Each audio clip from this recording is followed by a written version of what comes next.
I'd like to call the May 11th meeting to order at 7:01. If we could please rise for the Pledge of Allegiance. Okay. I pledge allegiance to the flag of the United States of America and to the republic for which it stands, one nation, under God, indivisible, liberty and justice for all. Okay. Thank you very much.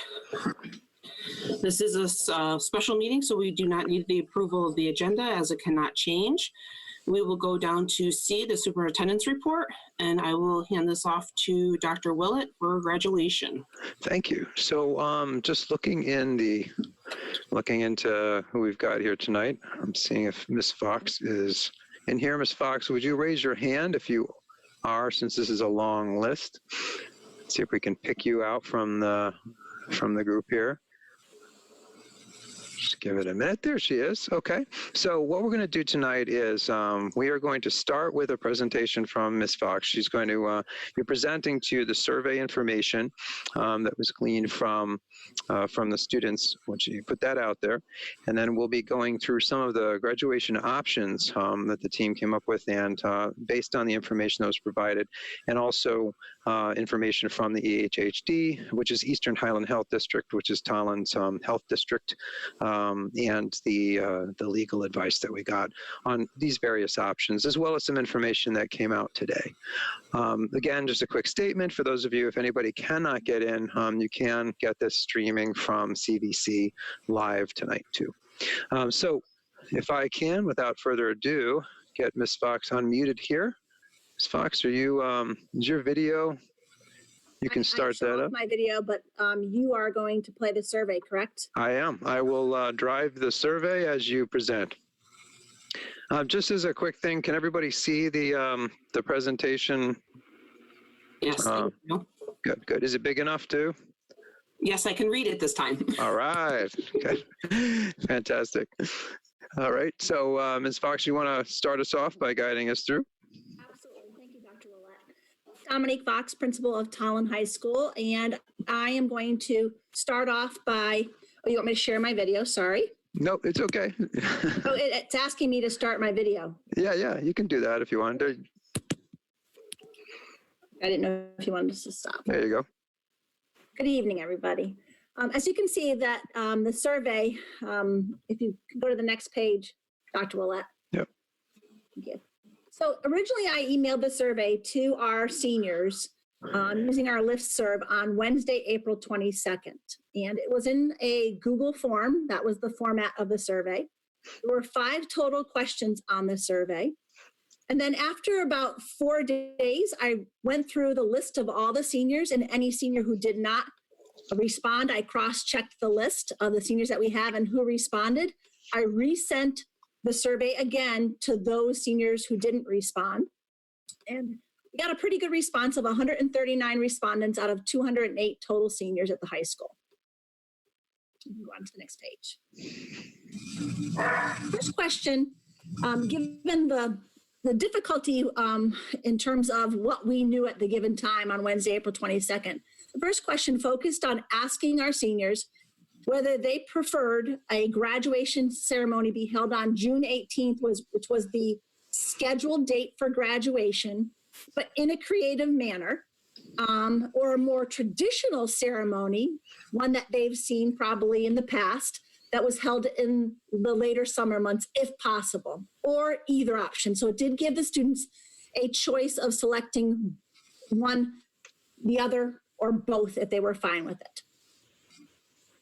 And this slide shows the responses.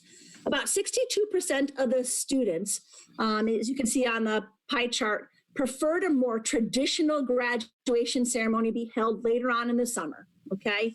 And obviously, we had noted in this survey that the unpredictable nature of the pandemic, we weren't sure what the restrictions were going to be at that given time.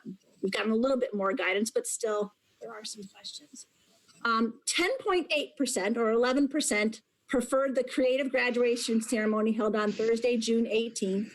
And then about 27% of our senior respondents felt that either choice was fine. Question 2 was a follow-up question. If they had picked the creative option for June 18th, we wanted them, our seniors, to provide us with some ideas of what they felt like that we potentially could do. And if they didn't have any at the given time, then obviously they were asked to write none. And so I wanted to summarize some of the options that we did get, and these were multiple responses. So some of the responses were, I support the one class, one graduation, one playbook plan. There were a lot of students who had suggested that maybe we held graduation in smaller groups. For example, some had mentioned maybe 2 groups of 100 approximately, or 4 groups of 50. There were a number of responses that related to doing something in their cars. We also had respondents who talked about doing something on the turf field because it felt like a traditional graduation. And then there were also a number of responses related to the Air Force Academy graduation that had occurred relatively close to the time frame that this particular survey had gone out. Question number 3 asked the students if they didn't respond the June 18th, that they wanted a summer date. Question number 3 asked the students about their availability given the different dates of Thursday, July 16th, Thursday, July 30th, and Thursday, August 13th. And with that said, they were able to obviously select more than one date. And out of the 138 respondents, 121 said they would be available for Thursday, July 16th. It went down to 112 on July 30th, and then even further down to 97, which was 70% of the respondents, not the entire senior class, just the respondents. Question number 4 related to class night. We kind of felt at some point, the guideline of May 20th had come out, and in lieu of class night, we were concerned that we weren't going to be able to hold it. And so we were asking our students basically if they wanted to have a similar event for the students in the class of 2020, if it could be held on Friday, November 27th, which is the Friday after Thanksgiving. And so we couched the question like it would be a class, almost like a class reunion, and we could either do it at Menuley's or a similar location because we weren't sure at the time whether Menuley's was available. And we asked them simply if they thought they would attend such an event. And I thought the responses here clearly showed that the students were interested in attending an event such as this. So 77% of the seniors that responded said they would attend such an event, and 23 said no. And the last question, I worked with Tallinn Project Graduation. This was a question that they had asked if we could put on the survey, just to get an idea, because again, without knowing all the details of what our parameters would be at the time the survey was given, they were concerned as well that they would not be able to hold a safe graduation night party. And so they provided 3 options: that students could receive a gift bag valued at approximately $165. And a lot of those items in the gift bag would come from local businesses, so we'd support the local community. And the second one, the second option for the students was that THS and Tallinn Project Graduation would work together to put a more upscale event around Thanksgiving. So, for example, our current class night, it's really, they're like taco bars and chicken wing bars, and it's very buffet-like. And so we were talking about maybe making it a more upscale event where it was a sit-down dinner. And then the third option was for the class of 2020 to join the class of 2021 at their Tallinn Project Graduation Safe Graduation Night Party next June when they graduate, so that both classes would be together. And if you look at the responses, about 51% felt that they would want a gift bag valued at approximately $165. About 34% were interested in a more upscale event for something like class night in November. And then about 14% wanted to join the class of 2021 next June during their graduation. So it would be 2 classes at the same time. So from all this information, I wanted to kind of summarize what I took away from it and what others who have seen this really, when we looked at the data, what we saw. So clearly, from my perspective and others, it's very clear that seniors would prefer a more traditional type of ceremony. Concern is, based upon question number 3, if we were to have a ceremony later in the summer, that obviously as the summer progresses, less graduates would be able to attend some type of ceremony in the summer, a graduation ceremony. The THS, we're definitely in favor of hosting a class night on Friday, November 27th, so we want to proceed forward with that.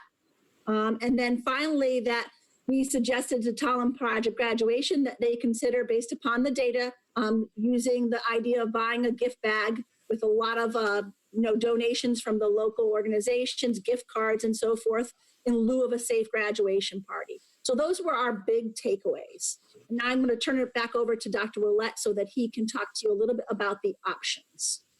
Right. So taking the information that was provided by Ms. Fox and the work that they have done to try to incorporate the students' ideas as well as other ideas that have come up in the process of trying to figure this out, we came up with 4 general courses of action that look like pretty much compass most of what's been out there in terms of recommendations. There are a few things that I'll say at the end of it, some clarifying points, fourth one. And just from a couple of points at the top, I tried to put together as much information on it that I could so that so the board would have a chance to see all the different considerations that are a part of it. I spent a good deal of time on the phone with the Eastern Highland Health District and also corresponded with Shipman and Goodwin, who's our legal resource, as well as looked at and went to many workshops, including the governor's workshop today, which frankly was, understandably mildly informative. They still have some things to decide on the state side, so it wasn't as informative as I had hoped, but we did get something out of that as well. So just taking a quick look, starting from the top and then going down to the bottom, legal information provided. The social and recreational gatherings of more than 5 people are still prohibited. They had that going through May 20th, but they've extended that beyond May 20th. And I tried to provide some information to reference from the state.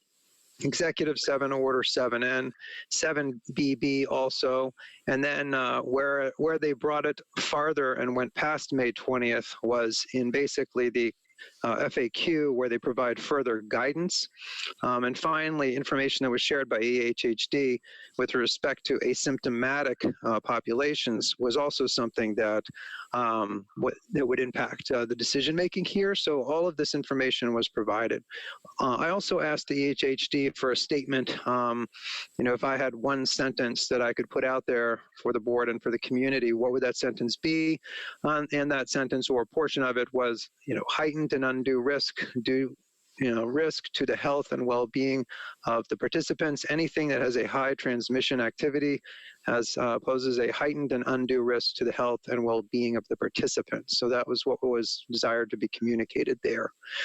Just as a reminder that the in-person classes for all K-12 schools have been canceled for the remainder of this school year, which impacts some of the liability pieces because these are things that have been communicated from the state.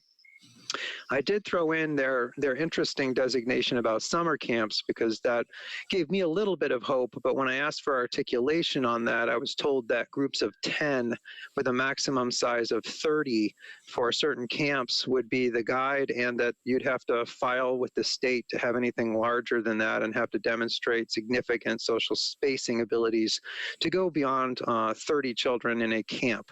So I hoped maybe the summer camp would give us maybe a way of framing this, but unfortunately the information I received today was more that these things are limited to groups of max 30 with subgroups of 10 and and different filings with the state, and they're still working some of that out.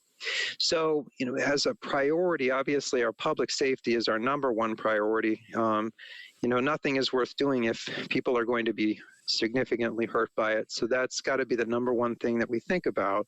But the student experience is obviously, right up there. And I think, everybody that's involved with this has wanted to make sure that the student experience is something that they value highly, and that, we're all feeling the pain and struggle. And obviously the parent guardian experience.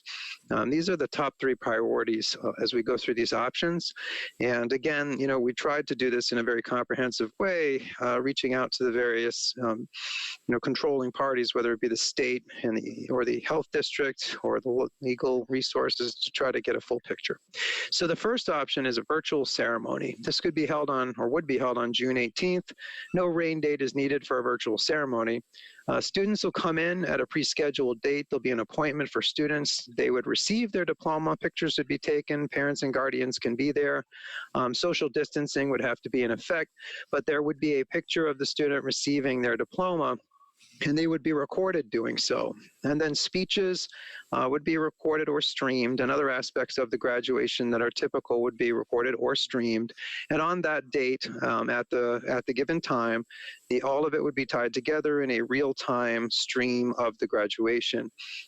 The costs and considerations with that, it would not cost much more than what would typically be. There would be a limited SRO presence. We'd have to probably give the videographer a little bit more than typical, but there wouldn't be too high of a cost for this type of event. The Eastern Highland Health District identifies such an event, as you might imagine, as a low-risk event, low risk of transmission from a public health perspective. These kinds of situations would allow for, obviously no masks would necessarily have to be used, as long as, especially during the diploma, people were 6 feet or more apart, and pictures would be available. From a legal perspective, it's a low liability activity. I tried to provide a checklist here of things that seemed like, that people wanted. Individual graduation photos would be a part of it, yes. In-person receipt of diploma, yes. In-person group experience for students, no. In-person experience for parents or guardians, no. Liability is low. Cost is fairly low. And is this resilient to state requirements? Or changing state requirements? One of the things that's been frustrating for people when they're working through this is that the state has had sort of differing ways of looking at things on different issues over time. So when I asked certain people whether this would be something that would likely not be impacted by future decisions from the state, the answer was, yeah, it would be resilient to change right now. This would be something that would be good no matter what the state did in the next few months, and we wouldn't have it canceled because of something the state was going to do. This is also indicative of something that Governor Lamont said in one of the previous meetings. He advocated that virtual ceremonies were the way to go. So that's another reason why one of the people that I talked to at the state suggested that it would have a high probability of not being subject to any changes. We wouldn't have to cancel or do something different. All right, so number 2 is an outdoor graduation in person on the turf field. This was presented by a number of groups. A lot of people advocated that they thought this was a very good and powerful way to do it, which I think we all feel that way. We all feel like having an in-person ceremony, something on a turf field, would be very special and more traditional. It would be something more typical. All students would attend and participate as an entire class. Parent guardian physical participation in a situation like this, though, would be greatly limited because of the space available. We would have to be using very, very strict social distancing requirements. Students would either have to stand for the duration of a ceremony and use the proper footwear like they did in certain other areas, or the ceremony would require us to put a subfloor on the field. One thing about the field is that it does get very, very hot as the day goes on. So, scheduling this earlier in the day would be important. And again, if we did want students to be able to sit, we would have to get a subfloor for that field.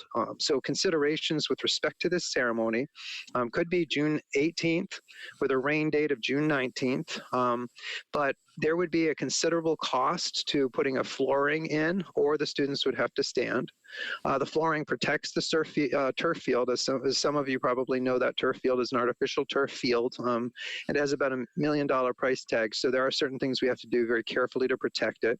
There would be a high SRO police public safety requirement. That's not uncommon for an in-person graduation, but it would definitely be something needed here. Somewhat weather dependent, because there'd be a lot of equipment. That subflooring would be something we'd have to make sure was not slippery, and we'd have to watch out for weather. And students would be able to turn their tassels together. So it would be something that we're used to, something more traditional, something people typically are used to seeing. Parents and guardians would likely have to see this from a stream, but it would give the students that in-person experience that many of the students, have expressed that they want. The biggest problem with this particular approach is that it is not supported really by the state or by our legal representation or by the Eastern Highland Health District. So when I mentioned this particular possibility, I received a communication of great concern that there's a much higher potential for transmission, that right now in Tolland, we have these 37 confirmed cases, slightly up with, that there's, I guess, 20 to 30 more investigations or potentially more. They don't know what the situation will be at that time, but the probability that one or more of the students being potentially infectious because they're asymptomatic is a significant possibility. Higher potential in this population for being asymptomatic is part of the concern, and that student behavior can be a little bit hard to regulate even with even well-meaning situations. They might get within a certain range of each other. So the EHHD quantified this as a high risk of transmission from a public health perspective. And again, this isn't my opinion on it. I wanted to try to get outside opinions because I think we all feel the same way. We want to see people having the ceremony that they want, the kids to have the ceremony, young adults to have the ceremony they want. But we also have to measure it against the probability of people getting hurt by it. And the EHHD was communicating that this would be a high risk of transmission activity. Also, when I talked to the legal advice from the district or for the district, the comment that I got was, if a local health advisor identifies the option as high risk, then it is not legally advisable. In Connecticut, waivers are not enforceable. So I guess right now where we are with the situation is that even if we had people sign waivers, they are not enforceable, and they will not protect the district from liability. There's no legislation to suggest that a school district could not be the subject of legal action. No protection from this right now. The legislature is in recess right now and likely won't resume to July or August. So if the legislature was going to come up with something that would release schools of all liability with respect to graduations, which there's some question of whether they would want to go there because it opens it up for the state, they won't have a resolution of that until a point in time that might be later than Tolland is willing to wait for the information. So right now, the Eastern Highland Health District identified it as high risk of transmission, and the legal representation says it's a high liability event. Individual graduation photos, yes. In-person receipt of diploma, yes. In-person group experience for students, yes. In-person experience for parents, guardians, probably no, because again, you'd still have to be very careful on that. They would have a streamed event so parents, guardians can see it, but the kids would have it in person. Liability issues, high. And chance that it could be changed by the state, moderate. The cost would be very high because of the subflooring, things like that. So that was the option of having outdoor graduation on a turf field.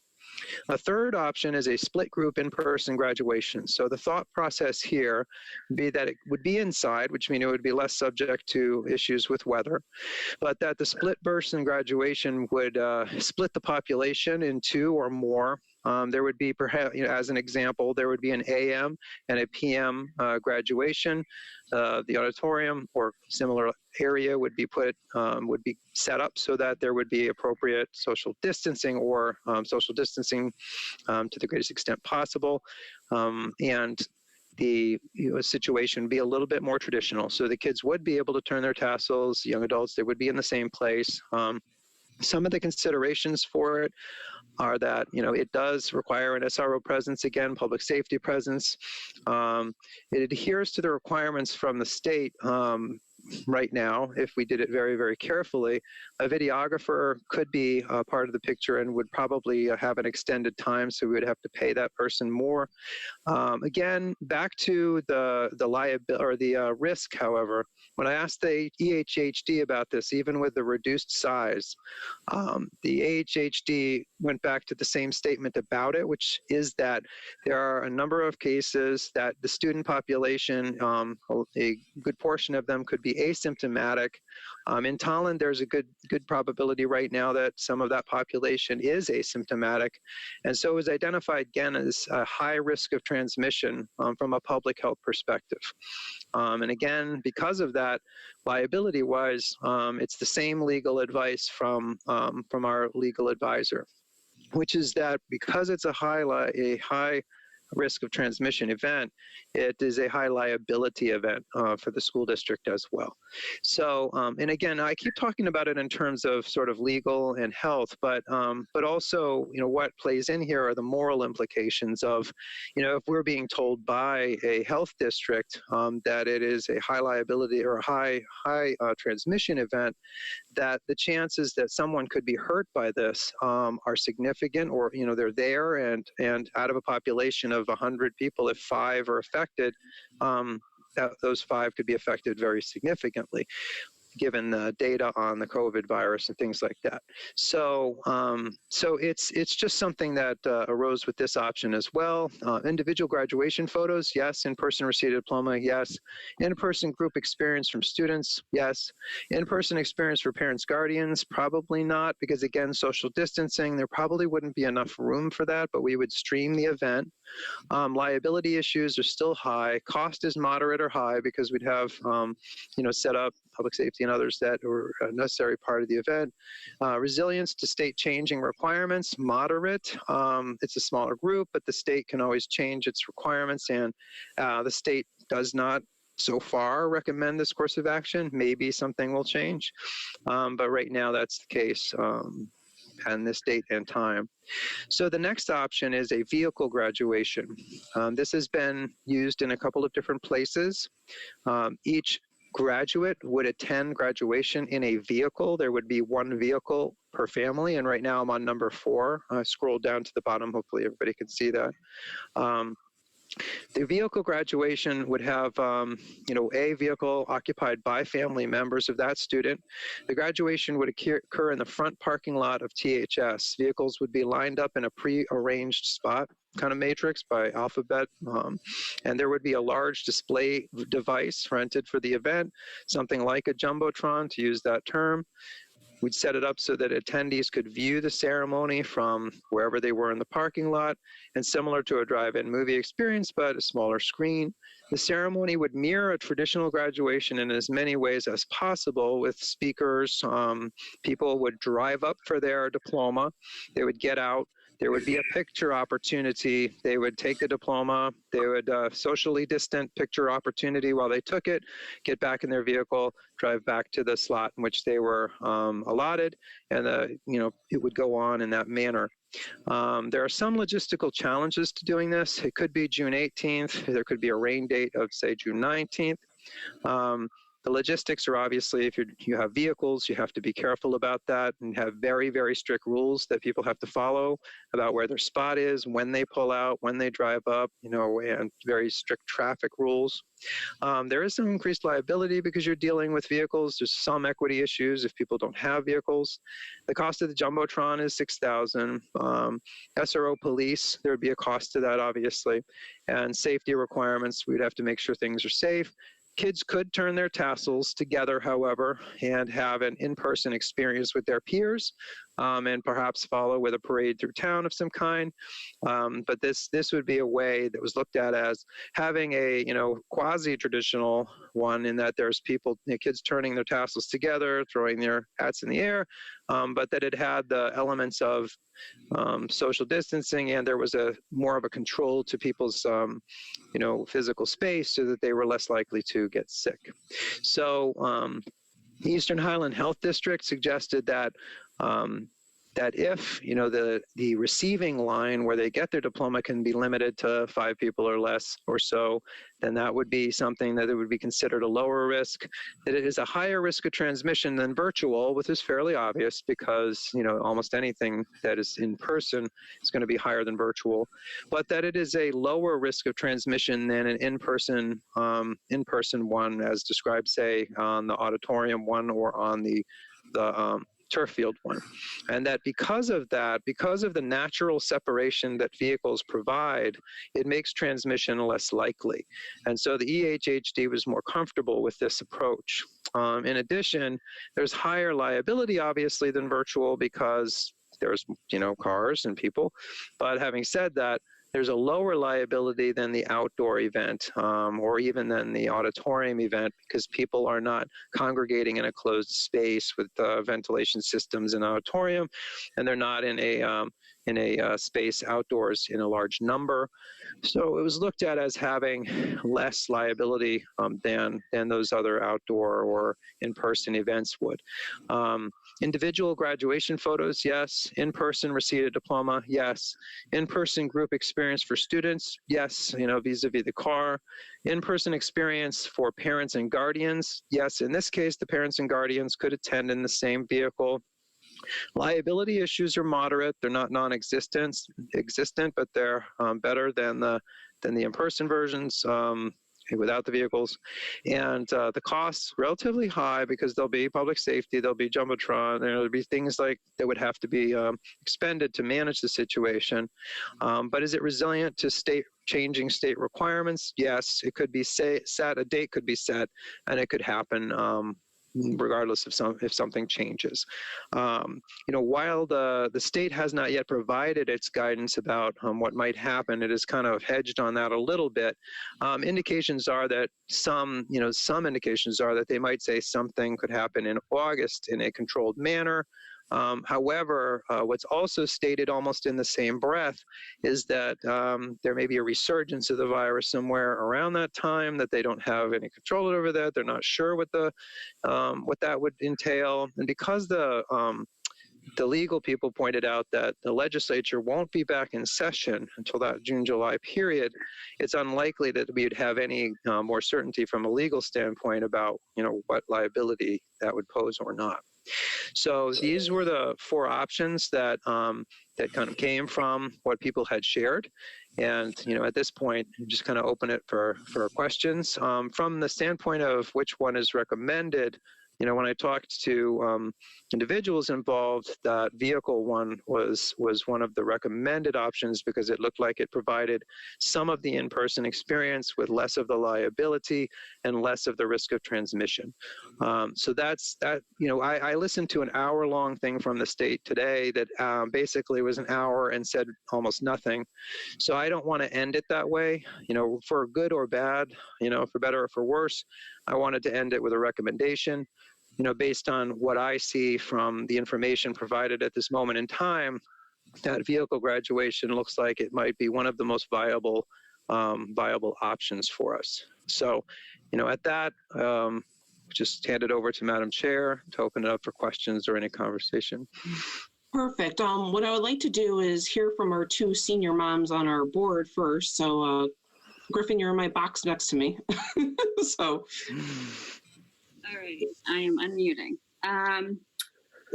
Okay, so I should probably start off first by saying that, yes, I have a senior. So any of my responses are probably partially very emotional. So I just want to say that in advance before I say anything else. So obviously, from discussions with my child, the in-person outdoor ceremony would definitely be his first choice as far as something that resembles tradition.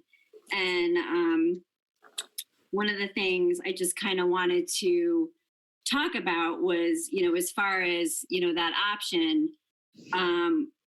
what really expands upon that, in my opinion, is the 1 class, 1 graduation, 1 playbook. And I understand that we don't have any sort of specifics regarding that. But when comparing what Dr. Willett was saying versus what the playbook says, I mean, there's some really good comparisons, but the playbook also has a lot of things that I feel like really take the safety in consideration, that the Eastern Highland Health District might actually consider this less of a liability, because I know that obviously is a big something to be concerned about. And as far as, the playbook talks about an outdoor venue, and I know that we've got the whole problem with the turf field, but we also have that huge field down to the right of the baseball fields. I'm not sure, it seems like a really large field, but that's just something that, might be another opportunity. If the turf is just going to be so much money as far as covering it, then maybe that lower field would be an option. So one of the other things that the playbook talks about is not only the 6 feet, but wearing masks.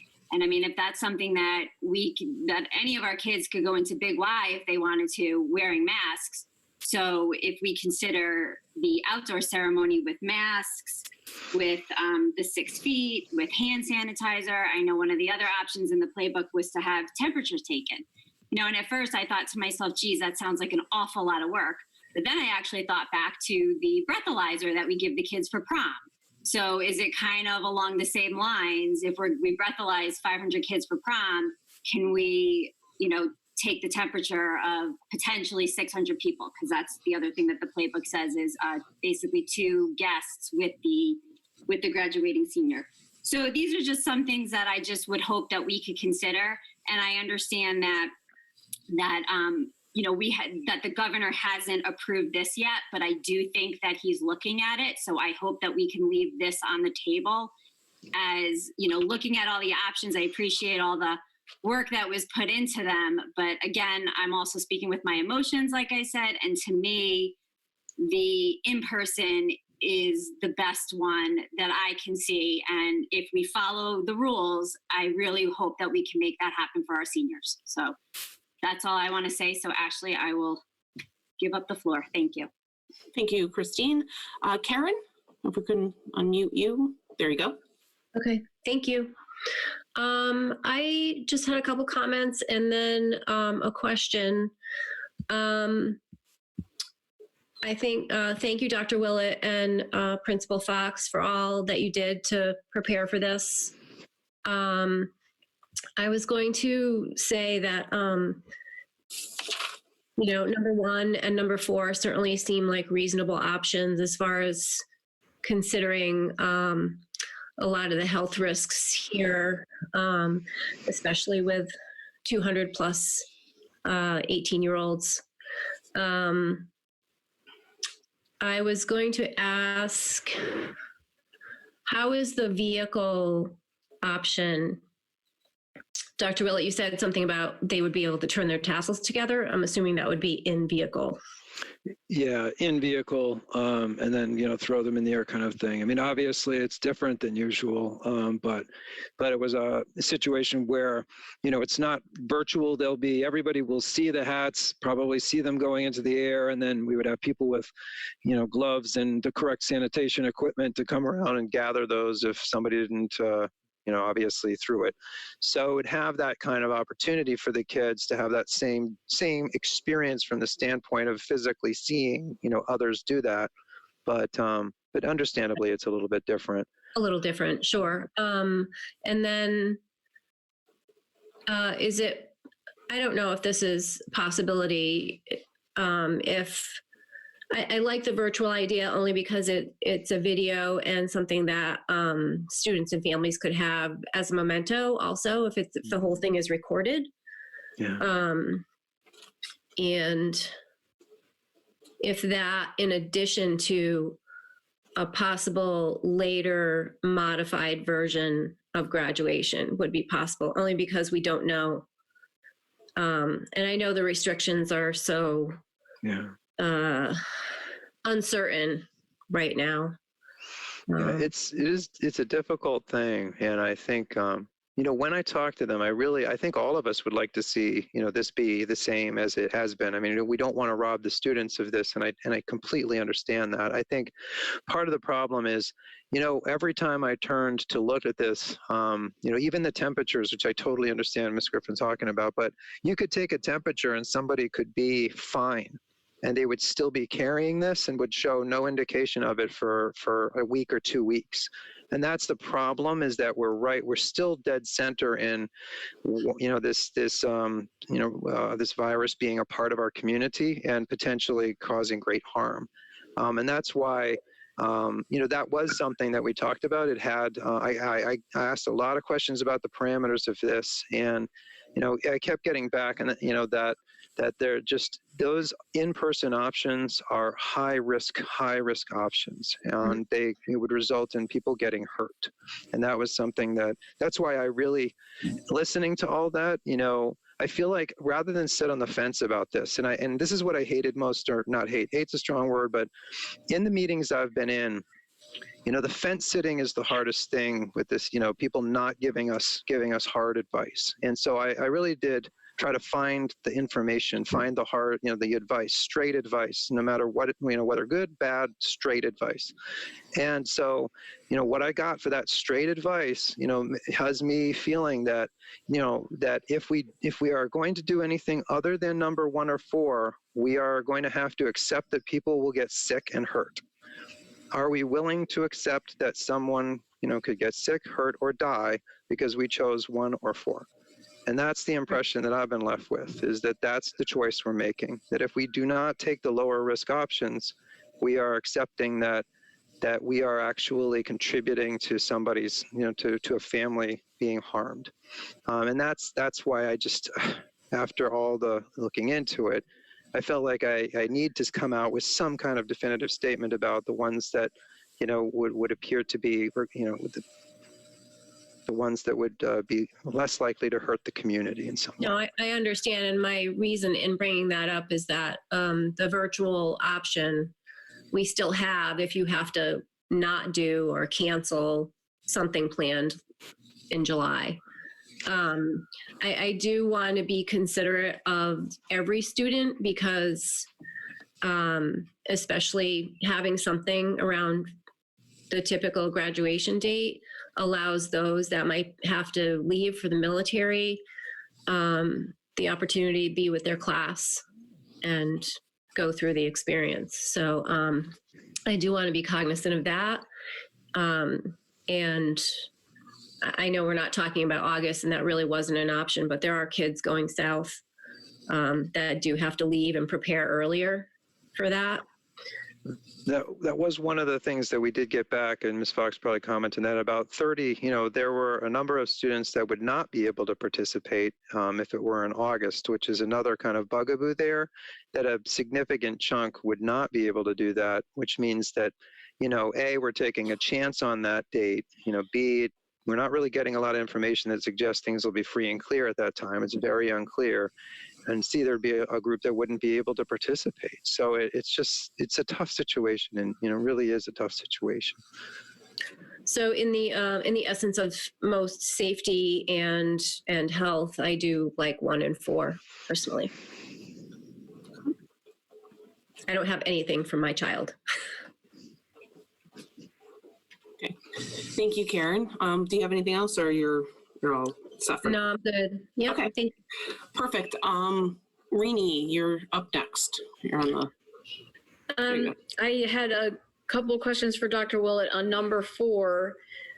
I'm trying to picture this group of cars. Now, are they each in a parking spot? Yes, and Ms. Fox can jump in anytime she wants, but this situation has a very strict, it would be something communicated very clearly, and each of these cars has a designated parking spot. I believe the way it was discussed was in alphabetical order, and that there would be a very defined traffic pattern for how these cars would approach the stage, if you will, in the process of getting out, getting the diploma, and getting back in, and the photo. So there would be a very distinct organization for where the cars were parked, and how they approached the podium, or the stage, as you will. So I think my concern or maybe question around that is, so now it's June when it's probably hot. And if the cars are parked right next to each other, they're definitely not 6 feet apart. So if you roll down your window because you're hot, or all the cars are running with their AC on, I'm just trying to figure out how that would work, because now if the cars are parked right next to each other and they're rolling down their windows, then we're not 6 feet apart and we're in, potentially a worse situation than say number 3-ish, right? Yeah. So I'm not sure if you guys, are they every other spot, and do we have enough room in the parking lot for that? So they would be set up in such a way that they would be spaced. There may be, requirements with respect to, exactly how the cars are arranged when we put out the information. We would be consulting with EHHD on that. But EHHD had turned and referred to other places that had done similar things. This particular idea is not a novel one. They have done these kinds of things, and the lot would have capacity for that.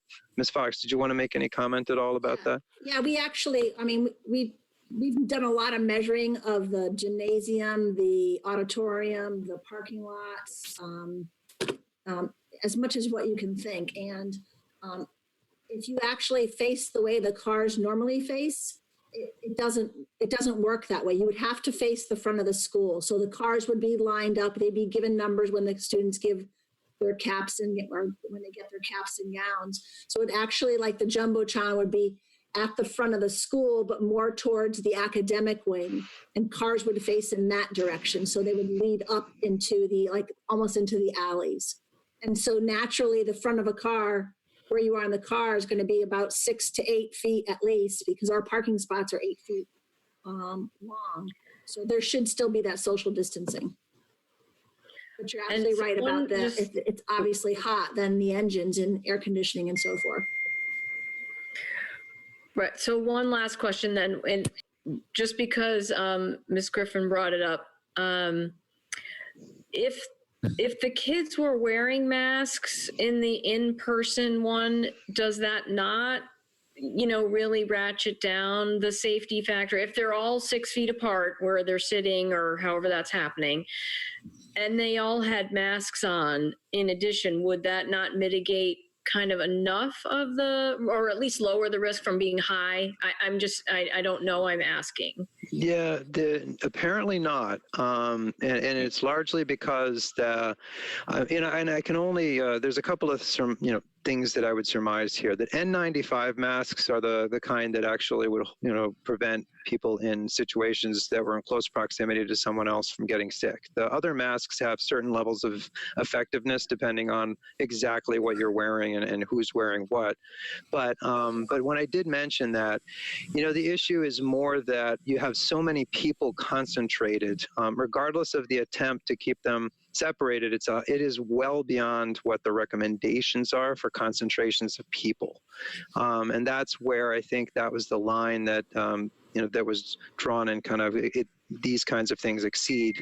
And that this population can carry this asymptomatically even more than any other. So that it would be highly probable that some group, some percentage of this population will actually be infected with this, and will then infect the others.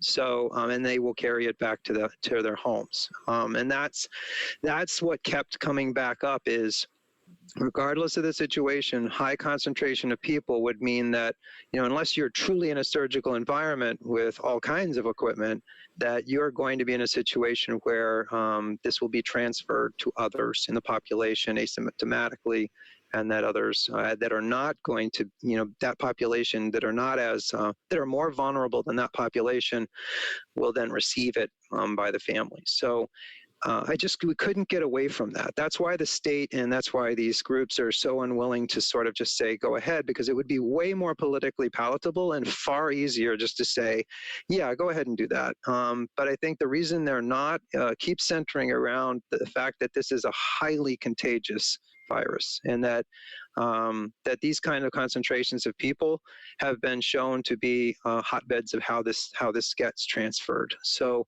that's why they're so careful about it. And I really hope to hear different answers than I was getting. I really, really did. I mean, I wanted nothing more than to kind of come on here tonight with Ms. Fox and say, you know, we found that this is possible. We can do this. And Ms. Fox will tell you, I was really excited about, you know, maybe the auditorium and we can do this. And, you know, I kept thinking optimistically, but when I consulted with the legal representation and I consulted with, you know, the EHHD, which is our health district, gets their information, you know, straight from the state and CDC and all that. The answers I got were the answers I put in here, for better or for worse. So, you know, it's just, again, it's like, how much are we willing to have this event knowing that these entities are telling us there will be a cost in human health that could be illness and potentially death. And, you know, that I don't know if I guess for me, I couldn't say that I want it. I want that to happen for these students very badly. Do I want it enough to say that I'm okay with a death coming from it? Or you know, great illness, or fathers and you know, mothers and daughters, fathers going into the hospital. I can't say that. I can't say that. So that's why, you know, coming out of all that, you know, something like number 1 or number 4 is the one that would give, well, number 4, at least a little bit more of experience like a traditional one, but not have as much risk according to the EHHD. And of course, number 1 doesn't have much risk at all because of its setup. But understandably, that's something that maybe is so far from traditional that, you know, that it would be very depressing to have. But I think that's where this landed, for better or for worse, from the information that was gathered on it. Okay, thank you. That was it for me, Ashley. Thank you. Okay. Thank you, Rainey. Dana, let's go to you. Hi, good evening, everybody. First of all, thank you, Principal Fox, for the presentation, and thank you, Dr. Willett, for giving us these options. I, for one, know, I've heard conversations, I've read emails, and I know how I felt. I don't have a senior, but I know how I felt when I was in high school, and our graduation was that pivotal rite of passage. It was that stepping stone moving on, and it was your, validation of something that you accomplished. In looking at all these options, and sadly, the state and what we're in currently with this pandemic, I don't necessarily know how comfortable I feel in any capacity exposing people. I've kind of tried to wrap my head around alternate ideas, using the drive-in, using the football field, using, Rentschler Field, anything to allow these seniors to have that experience. But I can't, a lot of things that we've been talking about in our Board of Ed meetings and our different committee meetings have been, this is a pandemic. People are sick. People are dying. People have lost their jobs. People are concerned about their safety and well-being. People are even scared to go to the grocery store. And grocery stores are only allowing like 30% capacity in those. So although it breaks my heart for these seniors, it would break my heart more if their safety or their family's safety or the faculty's safety was put in jeopardy. I think we need to go with what's recommended when it comes to the safety. But I definitely would, I'm looking very much forward to hearing our public participation and hearing what our parents and our students want to say about it. And that's all I have, Ashley. Thank you, Dana. Thank you. Christina Plord. I'm here. Can you hear me? Can hear you. All right. I have some thoughts. I have some questions. I first would like to say I would be less afraid to go to graduation than I am right now to go to the grocery store. I think that there's been a lot of advocacy behind the scenes for option 2, which I'm not there yet. I'm not ready to vote yes on that yet, but I think we can dig a little bit deeper on that. As far as people that are afraid, of an in-person graduation, whether that be number 2, number 3, number 4. I think we could still do a virtual ceremony like Karen had suggested. But I think I'd like to see the kids have a more traditional graduation, and I think it could be done safely. My questions lie around how does the proposal in number 2 get from a high liability to a lower liability? You know, and those aren't questions that can be answered right now. You know, I think that, you know, the line that says waivers are not enforceable, well, how do we get them to be enforceable? Does the date, if we move it from June 18th to July 16th, does that bring it down from high to low? You know, what would the health district say then? I think we could dig a little deeper on what we could do there. Temps being taken at the door. I don't think that's unreasonable. All the daycares are doing that. They're actually mandated to do that right now. And wearing masks, I think, and doing the 6 foot, whatever's in that proposal to do it safely. Maybe working with the health district and working and talking to our lawyer, maybe we could get there. But that's all I had for now. Thank you. Thank you, Christina. Kate. Hi, everybody. I just see that there's 100 folks here, and I just want to say that safety first, no matter what, regardless. But I actually really don't want to use any time. I want to give it to our folks that have come out tonight. And thank you, Ms. Fox and Dr. Willett, for your presentation. So I'm going to mute myself. Thank you, Kate. Let's go to Jacob. Thank you, Ashley. So I guess I want to start off with a question for Dr. Willett. So whatever plan we do take, there's obviously, we need some time to let them prepare for that. So I'm just kind of wondering, Dr. Willett, when would you recommend that a decision is made on this subject? Just to start off. For planning purposes, you know, in order to execute this and to have as few headaches with execution as possible, we'd want to make this decision as soon as we were able to do so. I would certainly suggest, you know, in the next week or two. I think that, you know, the state's guidance has been very, very clear in some ways, but it's been frustrating in others.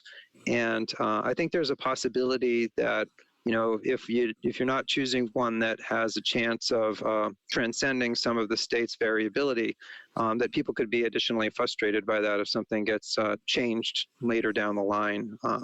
Okay. So I would say a week or two. I would think we want to get on it as soon as we could. There's a lot to organize for this to make it work well. Okay, thank you.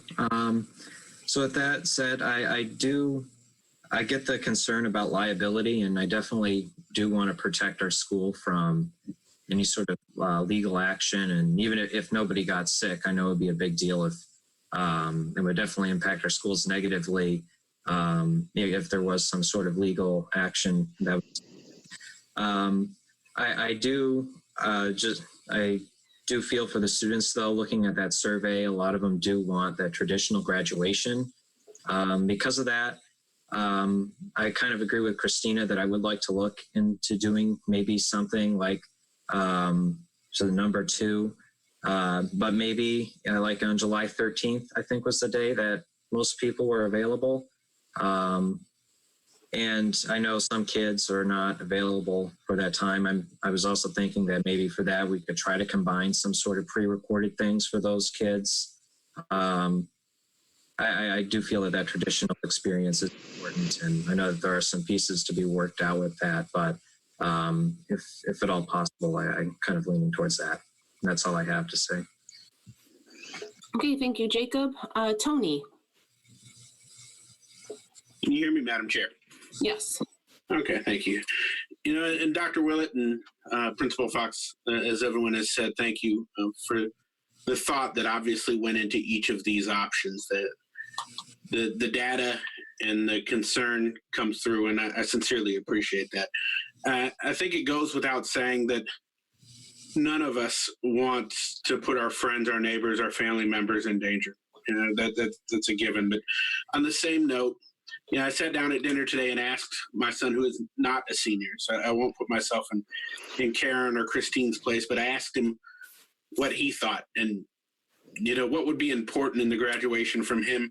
And in classic form, it was not my family or the experiences. Well, I want to do it with my friends. And option 1 and option 4, to a point, take that away. And I like Jacob's question as far as the timetable, because if there's any way that a little more protection or further thought or further communication with the state could make option 2 or option 3 safer or more palatable, that's the way I would lean. I just don't know if that's there yet. Thank you, ma'am. Thank you. I personally, I definitely understand the students. I mean, I've talked to my nephew just a little bit and I didn't get too much information out of him, but I did feel as though with looking at the results that they do want something traditional. I'm just trying to visualize in my head how this car ceremony would go, because if it is a hot day and everybody has ACs on and then, so I have a question about that. But then it's like, if you have the option 2, I mean, if we wait a little bit longer, would the social distancing be lifted enough that maybe we can split up into like 4 smaller groups or do something along those lines?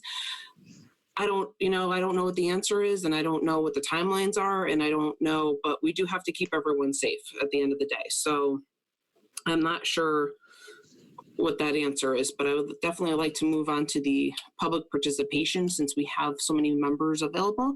So what I'd like to do is, for everyone on here, do we have any call-ins, Dr. Willett?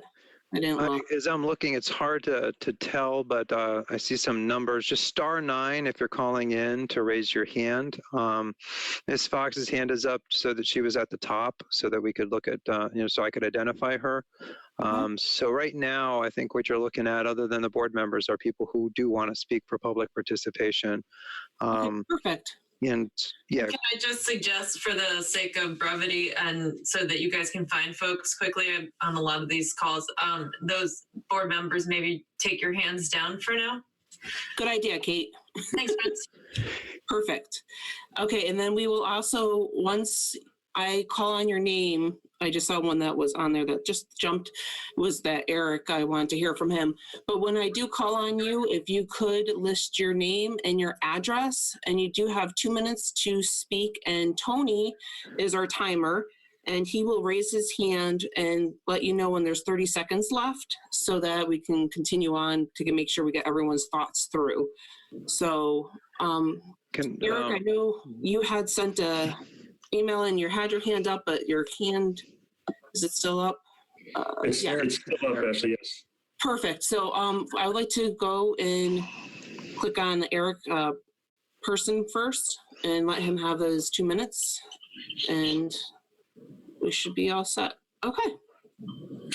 Great. Well, Chair Lundgren, thank you very much for hosting this. I appreciate the opportunity to speak to you.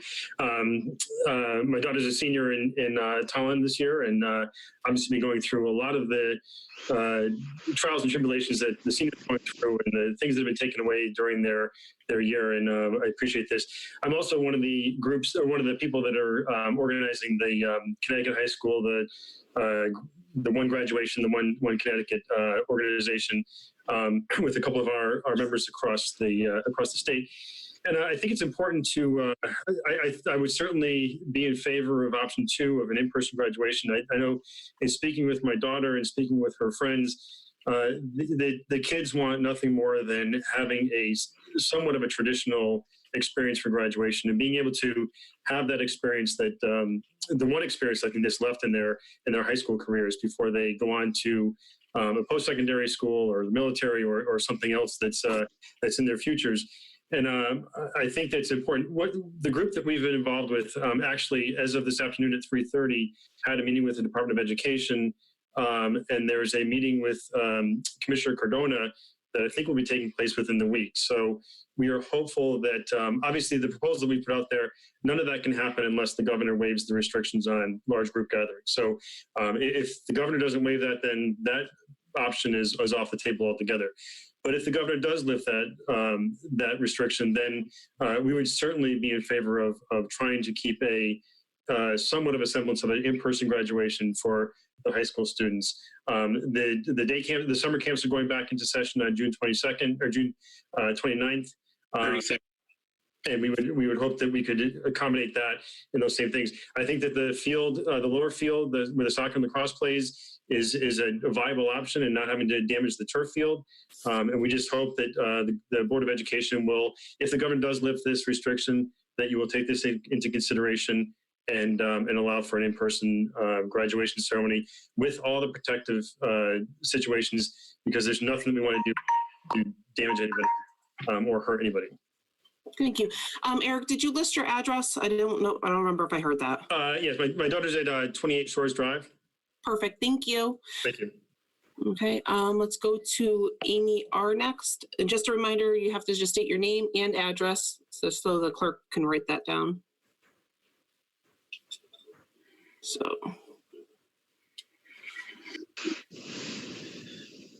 Dr. Willett? Yep.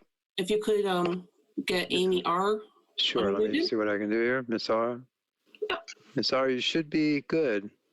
Yes, thank you. Amy Raccani, 21 Woodfields Drive. Yeah. Thank you very much for holding this meeting tonight. My senior is sitting next to me. All of you know how I feel on the emails that I've sent to the board, Ms. Fox and Dr. Willett, how I and my senior feel. We are advocating for number 2 to happen. I am actually in that at-risk group, and I don't take my advocacy or the health issues lightly, but I feel with masks and social distancing guidelines, it could happen.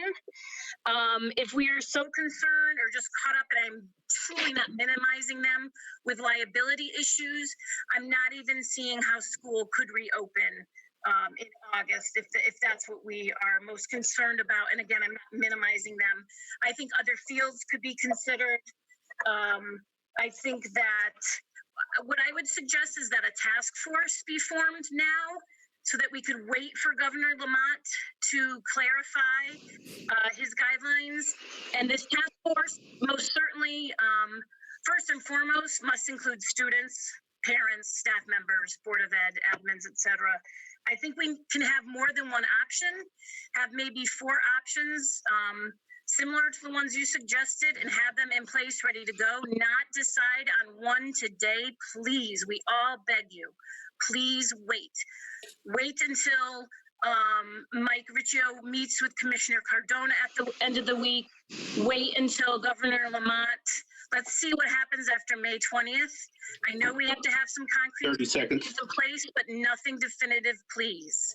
Our seniors deserve our patience, our guidance, and they deserve to participate. Thank you very much. And again, I think it could be done. My advocacy does not come lightly. Thank you very much.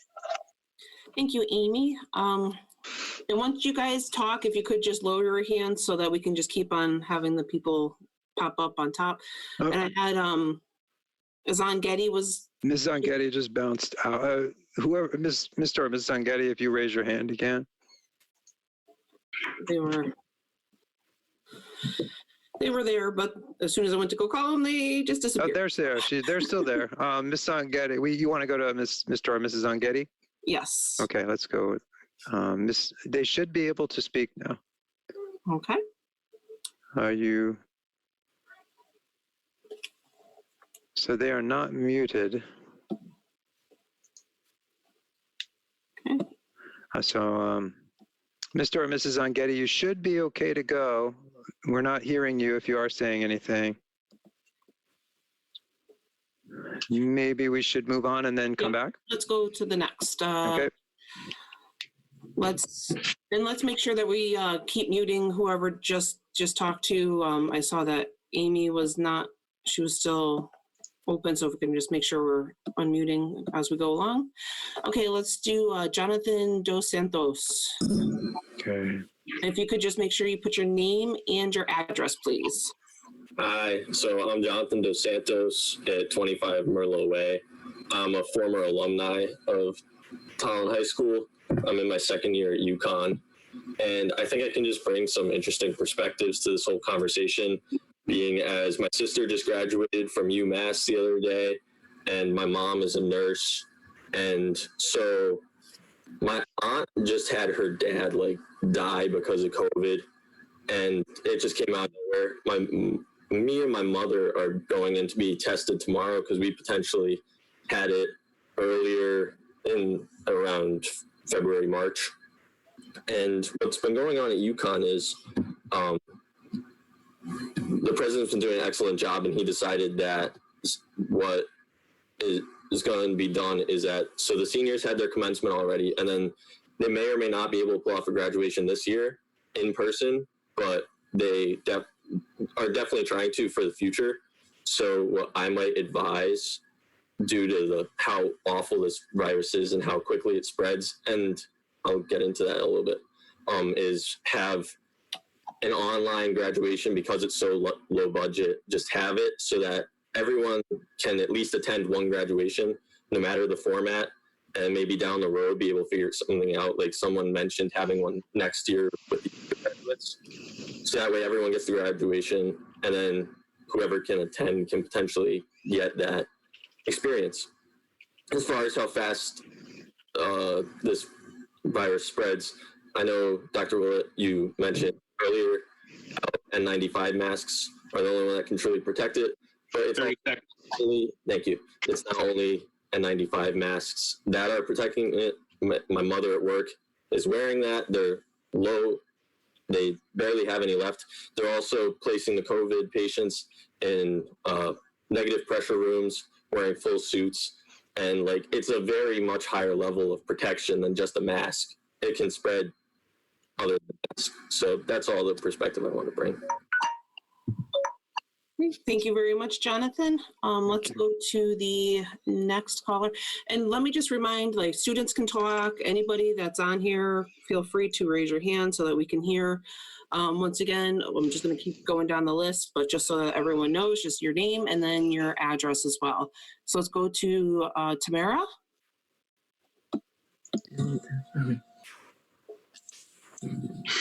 Hi, I'm here with my son, Nathan. Tamara, Nathan Poliangeli, 35 Doe Road. I'm basically going to repeat what Amy Wakani said. I really would like us to look at the one graduation option, not necessarily in June. I would love to have things pushed up to July and do a plan A, do a plan B, do a plan C. That's what has been going on in life right now. So, but let's go with the best option that the students want.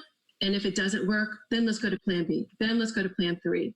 So I also would love to see a special task force as well that does include students and includes all the parts of the graduation that they want involved as well. As you all know, Nathan's the valedictorian. He wants nothing more than to give his speech in person. So I totally support number 2 and slow down and aim for July. Thank you.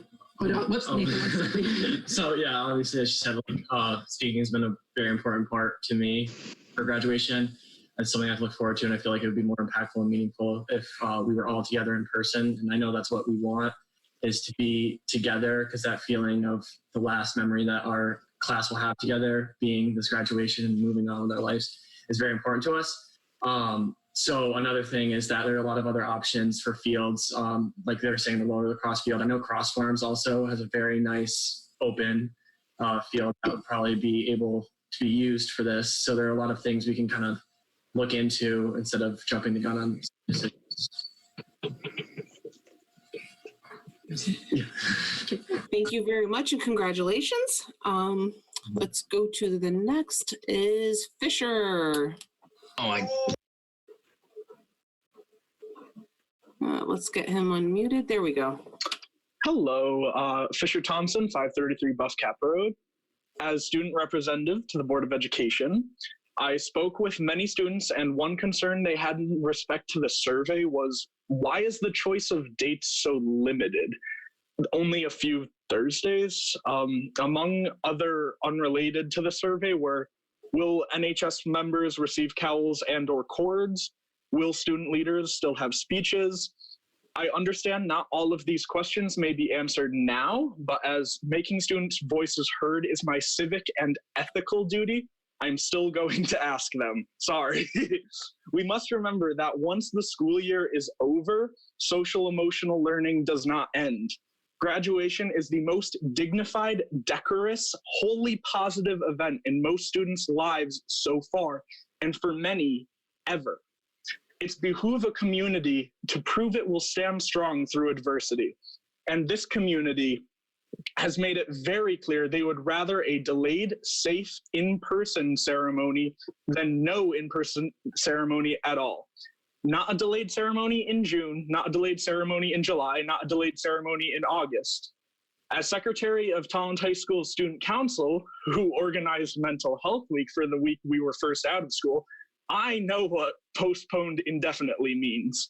We must follow the lead of the state and both not jeopardize anyone's safety and not be hasty with our decisions. The University of Connecticut has honorably offered and succeeded so far in a virtual ceremony, 30 seconds. Definitely postponed in-person ceremony to maintain the dignity and decorum of such an event. The students, because we are students, young adults, not kids, and their families have made it clear in their numbers, not only with a clear response to the survey, but with 445 signatures on a survey advocating for an indefinitely postponed, socially distant, safe in-person graduation. If there's a time to look at your statistics carefully, it's now, and we must. Dr. Willett, thank you for your abounding research, consultation, and work, and thank you for your consideration of student ideas now and in advance. Thank you, Fisher. We can go Can you hear me now? Oh, Zangetti. Okay, go ahead. Let's go to Zangetti since we have. Thank you. I just want to thank you because I know this is not an easy project that has been underway to get all this information and put things together, but I am sitting here too with my senior. And from what I've been seeing tonight, we are all about number two, just because it's not about the parents. We all graduated already. This is about our children. I personally, after speaking with Evan, do not mind having my child attend a graduation while I virtually watch it with my family, just to reduce the numbers and to do it in a more safer fashion. I completely agree with temperature checks, the breathalyzer check going into dances. That was a very poignant point for me. The youth is at the least amount of risk. So if they are dressed appropriately with hand sanitizer, masks, and they wear the proper PPE that they need to have an outdoor graduation, I think that would be the most viable option for most seniors. They're also outside. So that is, another help. And as long as they have the social distancing, which I'm sure they would all respect because this does mean a lot to them. They do want to have something. And I do hear a lot of cost being mentioned around here and there. And as far as the $165 kind of sounds like a swag bag. I mean, I'm sure some of these students would not mind foregoing that and putting it toward paying for what we need to during graduation. I mean, do I agree? I completely agree with her. Another thing I thought about listening to it was they said you're worried about damaging the turf field and such things. If we wanted to, I would personally, me as a student, I wouldn't mind standing if we did the graduation out there in like a line or something like that, just to make it easier on everybody unless they actually feel. Females. So like if we had to wear like sneakers and things to graduation, but like I don't think that's that big of a deal. And like I said, I'm very want the graduation like with everybody there. I don't want to do a car graduation. I don't want to have to split up people to do separate graduation with like different like people of groups. I just want to have that traditional graduation, and I'm okay with waiting a little bit for it, but not till like August or like October, November for that kind of thing. And so these kids have worked hard for it, and I think they deserve it. And I think they'd be willing to behave and make good decisions, as I know that would be a concern with, younger students. But I think that this can be done. You can be mature, and you are mature. These people are going on to the next part of their life, and I think they're ready to have this event. Okay. That's all. Thank you again for listening. Thank you for hosting this meeting with us able to speak. If you could please also provide your address. Sorry. Christine Zangetti, 11 Settlers Way. Thank you very much. Okay, let's go to Amy L. Lumia.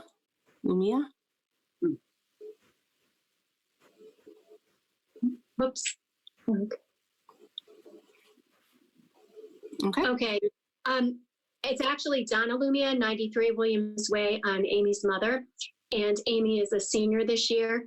And I concur with the parents of seniors who are supporting option 2 and option 3 for the various reasons. I raised my hand because I advocate for making a plan A and plan B and C, as Tamara Polangeli said. And if it comes down to C, I saw yet another iteration that I don't know if Dr. Willett and Ms. Fox would consider, which I heard it said that the most important thing about graduation is friends. And I think that the car graduation does bring the class together and they are able to all be together. However, it was raised about the air conditioning on and what if it's too hot.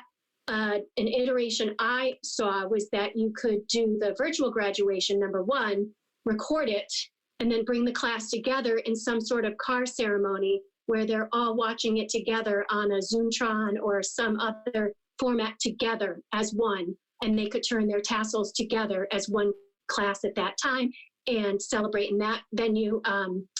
Also doing a parade is an excellent idea. It would be fun to add something to that where teachers from Birch Grove, TIS, social distance somehow, but that would bring another element of fun for the students as well. Just random idea thinking of that. I know everyone has done a lot of work thinking about different ideas. I think they're fantastic. And I just saw an opportunity to perhaps combine a couple of those. And that's it. Thank you. Thank you very much, Donna.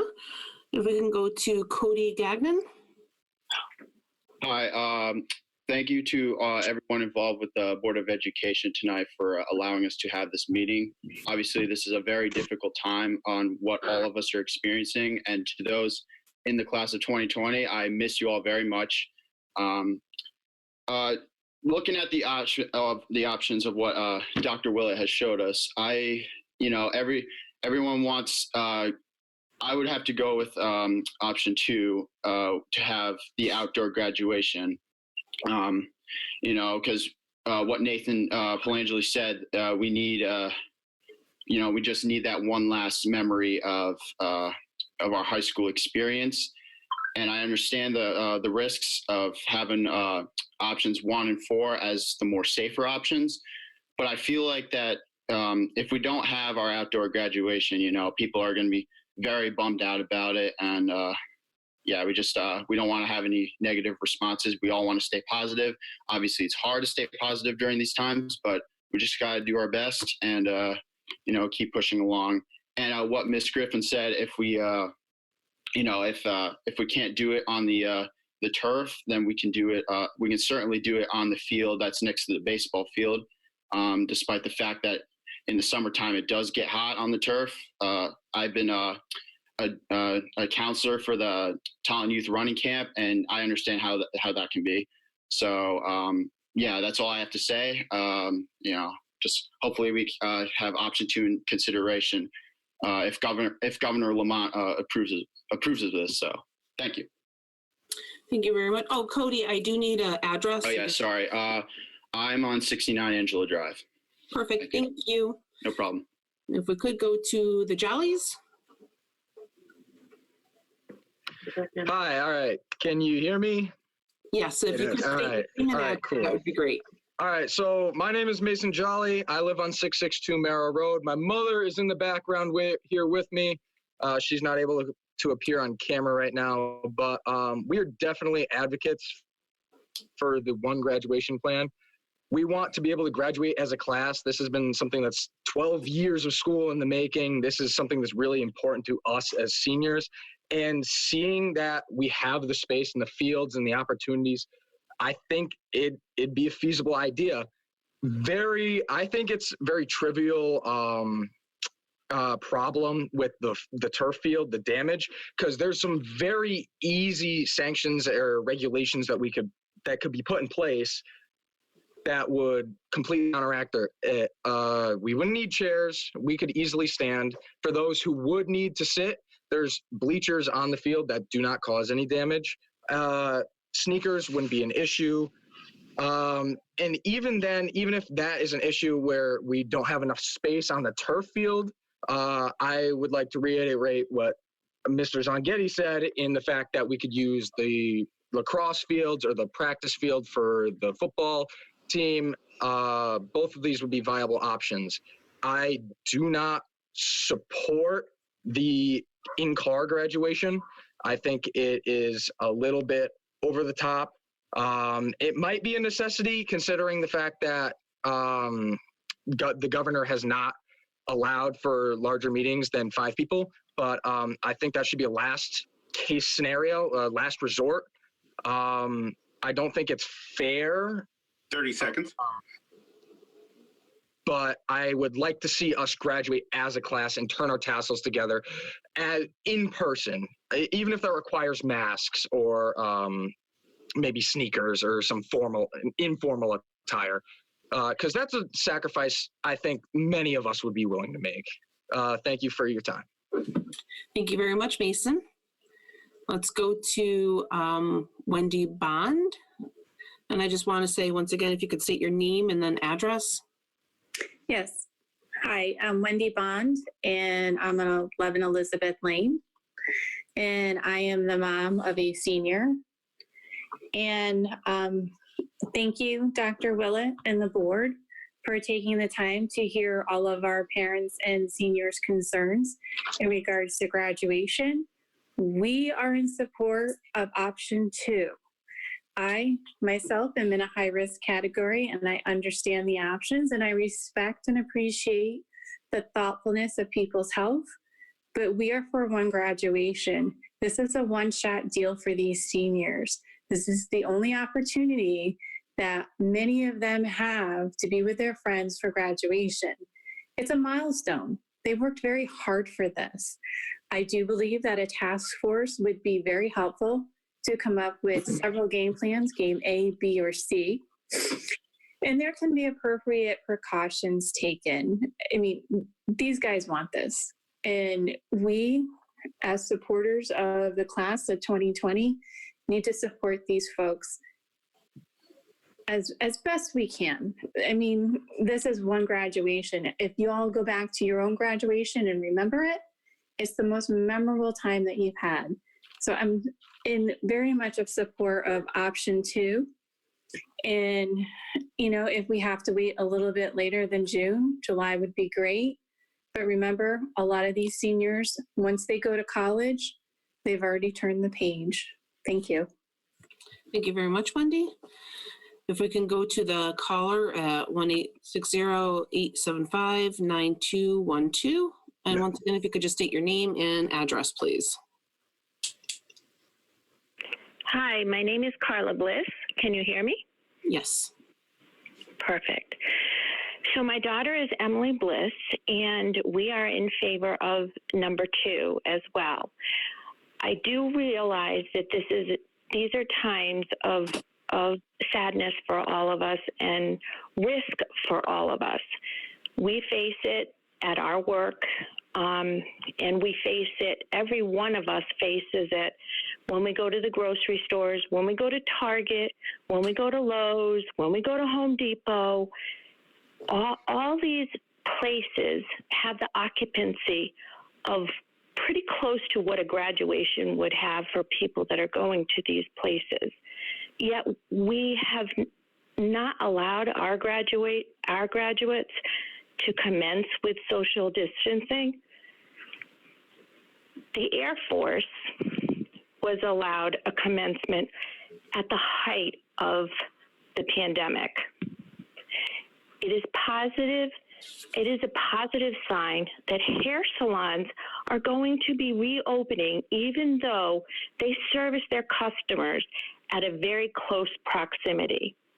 I don't understand the inconsistencies that we are applying. Each day, people are taking the same risks as we are asking our graduates to ignore their graduation because of these 30 risks. seconds.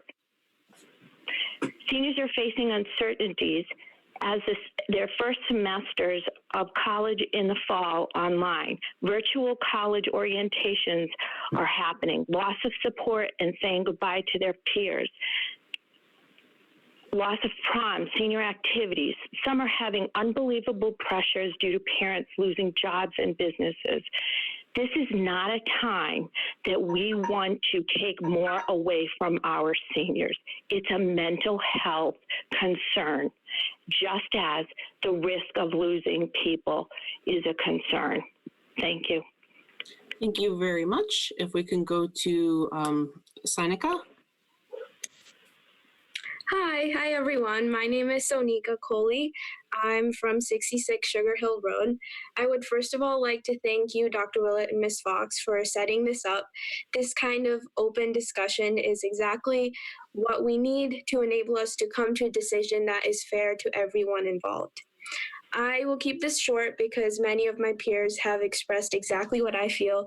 I agree with everyone who has spoken. I'm also a senior, class of 2020, and like Mrs. Polangeli and others have said, I think a task force that involves students, administrators, and teachers is a necessary idea. I just feel like it was my duty as a senior to just contribute my opinion to this discussion. If this global situation has taught us anything, is that we as human beings are capable of amazing things. We are adaptable. Of course, I understand that safety comes first, and I don't think me or any of my peers would disagree with that. I just think that ruling out options will be an injustice to all of our hard work. We, as parents, seniors, educators, board members, citizens of Tolland are capable of so much, and I know that if we work together, we can come to a solution that that is fair to everyone. Thank you. Thank you very much. Let's go to Cheryl Lyon. Hi, my name is Cheryl Lyon. My son Ian is a senior. We are at 14 Yearling Lane. I appreciate all the work that everyone has done and what everyone else has said. I agree with Christine Zongetti that parents certainly don't need to be there to limit the numbers, and with Amy Riccani about the formation of a task force, and especially with Fisher Thompson about the emotional impact of all of the abrupt changes that have happened to these kids.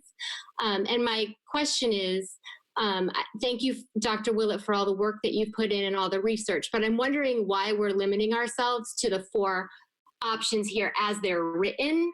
And could you go back to the Eastern Highland Health District to see what conditions would need to be in place for number 2 to be possible to lower the liability of that situation? Because I feel like as written, perhaps they considered it high liability, but if, students were separated farther away on the field, if there were no parents, if you stipulated the way students would process in and out of the field, perhaps you could lower the liability, because that's clearly the option that most students want. Thanks. Thank you very much, Cheryl. We can go to Olivia Person. Hi, I'm Olivia Person. I'm from 28 Shores Drive. I just want to say thank you as well to everyone. I definitely agree with what everyone has said so far. And I am also a current senior. And I have been working with my dad and many other parents across Connecticut to do the 1 class, 1 graduation, 1 playbook. And I think that has a really great premise of what could be a really great graduation, and it has strict guidelines on how we can do it and how it would fulfill most seniors and how they want to do the most traditional graduation as possible. So I agree that number 2 would definitely be a great option, and I think that that's what the majority of seniors want and what they feel would be the best option for us. I know that there are many concerns, but I think that it could happen and it could be possible to make this happen in a safe way. And I definitely agree with what Sonika said with all of her points. So I just wanted to put my input in there as well and say that I definitely think that number 2 would be a great option and a great way to commence our final year in Tolland and for all of us to say goodbye one last way. Thank you very much, Olivia. If we can go to Emily Bliss. Hello. Hi, Emily Bliss, 46 Austin Drive. First off, thank you to Dr. Willett and Mrs. Fox for preparing this. I want to extend my strong support for the formation of a task force actively involving the board, administration, parents of seniors, and most importantly, seniors. The people who are experiencing the most pain during this trying time should be stakeholders in the final decision. I can't stress enough how much our class would like to be alongside our peers when we receive our diplomas. In that case, option 2 is my choice, hands down. Everyone in this meeting, besides our seniors, have been able to have the experience, the privilege of receiving crucial closure of 13 years of hard work and dedication. Coming June, my class will have lost out on 3 months of goodbyes to classmates and staff. This takes a strong emotional toll on the well-being and mental health of the class of 2020. Canceled musicals, canceled games, canceled college orientations, seniors whose parents are losing their jobs, seniors who are losing family members. This will take an emotional toll on anyone, and our seniors are feeling the immense magnitude of it. Of course, our utmost priority and concern is the safety of our community, class, and family. Since safety is an utmost concern, mental health of our students should also be taken into sincere consideration with this decision. Seniors are grasping on the last bit of hope to get them through this last month. Having a plan for an in-person graduation ceremony in summer or in June is the last bit of hope. Through research, I have discovered many towns releasing press releases on their plans for postponed in-person social distancing graduations. My question is, could you please summarize the restrictions that are holding us back as a district from forming similar plans? I am also seeking clarity on the limitations influenced by the teachers union on having a postponed graduation during July and August. 30 There's seconds. volunteers, both parents and seniors and non-seniors, that will help plan and execute a social distancing graduation. Thank you for your consideration of our input. I look forward to more student involvement in the final decision. It is painful to have not been allowed an active role in the decision in the last couple of months. Thank you. Thank you, Emily. We could go to Doreen Sauter. Hi, I'm Doreen Sauter, 27 Mountain Laurel Drive here in Tolland. And, there's a lot of emotion going on here. I understand we've all been going through a difficult time. Administrators are worried, parents are worried, students are upset. And I guess I would just say my observation about all of this is we should just take a step back. And why rush? We don't need to make a decision on this in the next week. Let's take our time. 2 months ago, things looked much different than they look right now. Things, I think, in some cases are looking better. Things around the state are starting to open. And my point to that is that 1 month from now, things could look a whole lot better. So 2 months from now, which would be about the time to plan a July celebration, if we were to put it off from the June, we might be in a different situation. Not to say that we have to wait to July to make those plans, but I feel like a few weeks from now would give us more time and more perspective. So that's what I would suggest. Of course, I think all of our students would vote for having an in-person version 2 ceremony if they could do it safely, because we all want to be conscious of safety for everyone. No one's suggesting that that is not front and foremost, but our seniors have lost a lot. So let's take the time to make the right decision, put together that task force, and consider all options. That's it. Thank you. Okay, thank you, Doreen. At this time, if anyone else would like to speak, if you could please raise your hand or *9. I'll give it one more minute. Oh, we got Cody Gagnon. Yeah, I also just want to say thank you to everyone that participated tonight, whether you're in the Board of Ed or class of 2020 or any other parents that don't have a classmate that's graduating. Just want to say thank you for bringing this opportunity, and hopefully we can find a way to bring this graduation into July in a safe and positive manner. So thank you very much. Yeah, Cody. Thank you. Okay, at this time, I don't believe that we have anyone else. But if we have points of information, would be, oh, we got one more. Kathy Cormier. Hi, can you hear me? Yeah. Okay, hi. I missed the whole presentation because there was a limit, I guess, on number of people. So I didn't get to see the whole thing, and I'm not sure. There probably would have been a lot more people on the line. I just wanted to mention that. So I was trying to read through it, and then I didn't realize I actually got into the meeting. But thank you for the presentation. I know my daughter, definitely Alana Cormier, votes for number 2, assuming it is, that it's possible. And my address is 104 Doyle Road, Tolland. Perfect, thank you. Okay, let's go to Taylor Lee.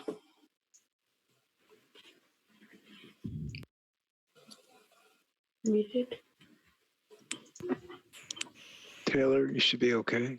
Okay. Hi. I just wanted to say thank you so much for giving us the opportunity to speak.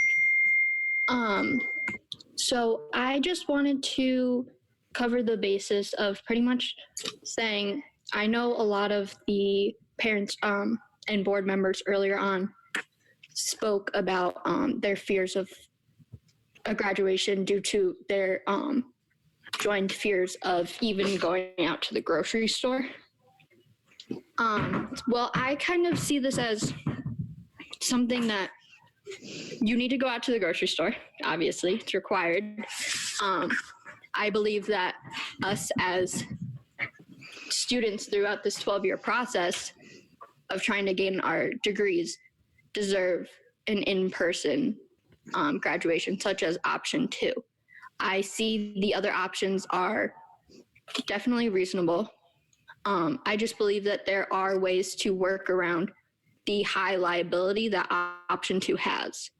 And like other parents had mentioned before, the opportunity to change some of this so that it lowers that liability and not making this decision within 1 or 2 weeks.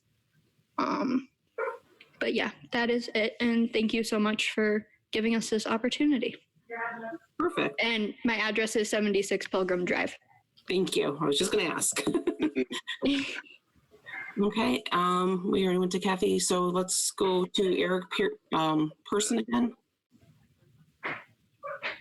And this is, again, Eric Person again. I would just ask that the Board of Education, I thank them for their time and their attendance for this meeting and putting this together to hear the feedback from the students and the parents of the senior class of Tolland High School.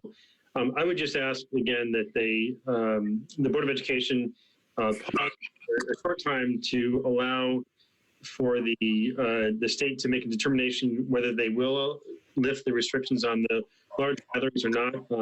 As I said, we've had some meetings this week with the Department of Education, and we expect to be meeting with the commissioner. I literally couldn't figure out because I hope that we will be able to, if they do lift that restriction on the group gatherings, that we can then hold a in-person graduation. So thank you very much for your time and your leadership. We greatly appreciate everything you're doing for all the students in Tolland. Thank you very much. Okay, it does not look like there are any other ones hand raised. Oh, Jen, let's go to Jen. Hi, Jen Sargent, 65 Paul Joy Lane. I'm just gonna kind of branch off other people with the formation of the task force. I think that's a great idea to get input from administrators, parents, and Board of Education, and even the health department, and kind of get everyone on the same page and in the same place. Obviously, my first choice is number 2 for the playbook model. I think it can be done. I think it's going to take creative to get there, but I don't think it's not possible. I am a healthcare worker. My husband's a healthcare worker. We completely understand which is why I think we really need to look at it, but also off what Tamara said, don't make the decision tonight. Hold off. Have a plan A, have a plan B, and take some time to really think about it and wait a little bit longer to see where we are. Even another week from now can make a big difference. So I do thank you all for having the meeting tonight. Thank you, Jen. If we could mute Lisa, because it seems as though she's got unmuted. Yeah. Okay, perfect. Anyone else at this time would like to speak for 2 minutes? Please raise your hand. Because if not, we will go to the points of information. Okay. So let's move to the points of information. I know that I definitely agree with the idea of forming a task force. I do really like that, having the parents, admins, students, obviously that they're most impacted, board members come together and try to talk about this. I definitely feel like when, no decision needs to be made tonight. And I think if we wait, their restrictions might be waived and maybe perhaps they can have. I mean, it was a strong sense that number 2 was definitely the option that they wanted to. So that's where my thoughts were at. And I'll just go down the list here. So Christina Plord.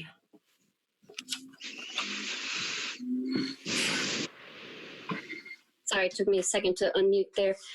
Just wanted to say thank you to everyone that dialed in. I'm sorry to anyone that couldn't get in because of the restrictions. And I think the key here is I like the idea of the task force, and I like the idea of figuring out what gets that high liability down to a low liability, or even moderate. Just, I think that's the obstacle to overcome. So I appreciate it, and thank you. Thank you, Christina. Jacob. Yeah, just to kind of reiterate what Christina said, I do support the task force idea as well. And I also do believe we can probably get to a situation where we can get the liability down and have somewhat of a traditional graduation. And in the next couple of weeks, I'm looking forward to working on a way to make that happen. Thank you, Jacob. Rini? I just wanted to thank everybody who spoke up. It's great to hear from the community and what your thoughts are. I love the task force idea. And I do think that, waiting a little bit, every day seems like it's a completely new ball game. So I'm happy to put it off a little bit and just see where we can land that's the safest for the students and really fulfills what they've worked so hard for. Perfect. Tony? Yeah, I want to take a moment to thank all of the students that called in. Every time that I get a chance to hear the students speak so passionately, I'm truly amazed at what we have in Tolland. Now, that being said, the more I listen, the more I'm leaning towards the fact that number 2 is obviously very important. And I think that there's wisdom in 2 of the things that were recommended. One, waiting until we have to make the decision. I think as we're seeing day by day, the scenarios change, the environments change. And 2, going back to the legal and the health experts that Dr. Willett and Principal Fox talked to, and saying, this is our goal, how do we get there? What do we need to do for this to be a viable option? Thank you. Thank you, Tony. Jacob? You are, my hand's still up. I don't have anything else to say. Oh, I'm sorry. I'm just going down the list. Kate? Thank you, as everybody has said, to everybody who has come out and spoken to us. I would actually like to promote 2 things. I would like to first promote doing something in June, like a virtual thing. And then I would like to promote having some kind of number 2 type thing once it is safe. I know that this community will rally. I know we have a lot of resources in our community. But I do, above all, I want to make sure all of our kids, all of our families, and all of their family members are safe. And so that's kind of where my mind is. I do agree the task force is a great idea. I'd like to get it started so that folks know what our next steps are. I don't want us to kind of continue just talking about it and feeling anxious about it. I want us to get to a point where we have some definitive plans and understanding that those definitive plans are subject to change based on what the governor says is and is not safe under the guidance of medical folks. So that's really it. That's what I'm thinking. And thank you again for everybody. Thank you very much. Griffin? I just wanted to say how proud I am to hear all those seniors speak. I can't even tell you. I actually had to turn off my camera because I was getting teary-eyed. And you guys just did a phenomenal job. And I'm so happy to, as a parent, to be part of this class of 2020. And I also agree with the task force. I think that's a phenomenal idea. And I think the most important thing we can do right now is we need to focus on what we can do for these kids, not what we can't do. And that's what I would really like to see happen with this task force and going forward over the next couple of weeks is, let's make this happen. We can do this. Thank you. Okay, thank you, Christine. Karen? Yes. Thanks, Ashley, for leading this important discussion tonight. I appreciate everyone's thoughtful comments. As a senior mom, I will just say, there's been a lot of grieving at our house. There's been a lot of emotion. There's been a lot of anger. So in my comments, I would just like to say that I think leaning towards something like, number one, like a virtual graduation around the June 18th date is what I was leaning towards, because if even one student is unable to participate, then that is one too many. Even if it is one child going off to the military, they should be able to have the opportunity to participate. So that was my thought process, that something like that with a backup plan to have something in person, something more traditional that we could possibly do, I think would also be great. Obviously, that's what students want. But I think something virtual, some kind of video that we could have, that parents and students could have as a memento would be really great too. And it's really, really tough decisions. And thank you, Ashley, also for pointing out that we're not making any decision tonight. These are options that were just brought out and discussed. So I think that there's still a lot of thoughtfulness to go into this very, very important decision. Thank you. Thank you, Karen. I would like to echo what Kate said and kind of what you said, Karen, that can we plan to have that virtual graduation in June, but then still hope for the fact that we can hold something in July that would be more in person, so that, like you said, at least if people are leaving for military, if students are not able to attend, that we do still have that virtual ceremony. So we can have that somehow it was celebrated, and hope that we can have a in-person one for our option number 2, more in that July timeline. It really would depend on what the governor will lift restrictions. I have so many notes on here. That's where my thoughts are at. And I like having that, because then you at least have everybody involved in a ceremony, and then we can have a later ceremony, if at all possible, that we can have a virtual and more traditional. Dr. Willett, I don't know if you would like to add. Yeah, I do have some thoughts. I don't know if you want to cover Ms. Philbin and Christine first, but then I can kind of do it at the end. Perfect. Let's go to Dana. Sure. Sorry, Dana, you're not even on my little screen anymore. Well, you left me out. No, I'm just kidding. It's a lot. There's been a lot of participants, and it's an overwhelming success, to be honest. I want to echo what everybody else said, that this has been phenomenal to hear the parents and the students or young adults and looking at going on their next adventure and speak so intelligently and so passionately and brilliantly. So thank you very much. I think it's paramount that I'm appreciative of the fact that we aren't making a solid decision today. As many people have said that with this pandemic, it's changed by the minute, not even by the hour, by the day. So I think as we go through this process, I do like the idea of a task force. I do like the idea that students be involved in that.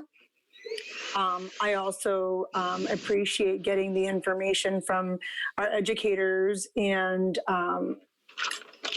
everyone else to make an educated, safe, positive decision. Again, Miss Principal Fox and Dr. Willett, I am very appreciative of the multiple choices that you're putting out there and supporting the class of 2020 and having different facets of what that looks like. Again, my heart does break because I do remember what my graduation was like, and I do remember walking with my best friend and celebrating, and everybody should have that opportunity in whatever capacity that may be. And these young adults have worked very hard to get to this pivotal moment in their life. But again, I'm going to reiterate making the educated decision, making the proper decision, what's best all around. Again, task force, I think number one. Number two is I think the concern is in the uncertainty as well. I do like the idea of doing something with the community and rallying around, doing something via video or something so there is something memorable they can have. I definitely think down the road we could do it. You know, I think there's opportunity to do the right thing and get this graduation for these folks in whatever capacity that might be. But it needs to be an educated decision. But again, Principal Fox and Dr. Willett, again, thank you for your hard work and your dedication to the class of 2020. And thank you to the students in the class of 2020. It's a phenomenal accomplishment. And you should be very proud of what you have achieved or going to achieve in the next few weeks or months. So thank you for your time. I'm very appreciative of everybody getting involved. And I'm so proud to hear that people's voices are being heard this evening. Thank you. Thank you, Dana. And Dr. Willett. And I don't know if the principal, Ms. Fox, would like to speak as well. I don't have her on my thing right now, but please raise your hand if you want to jump in.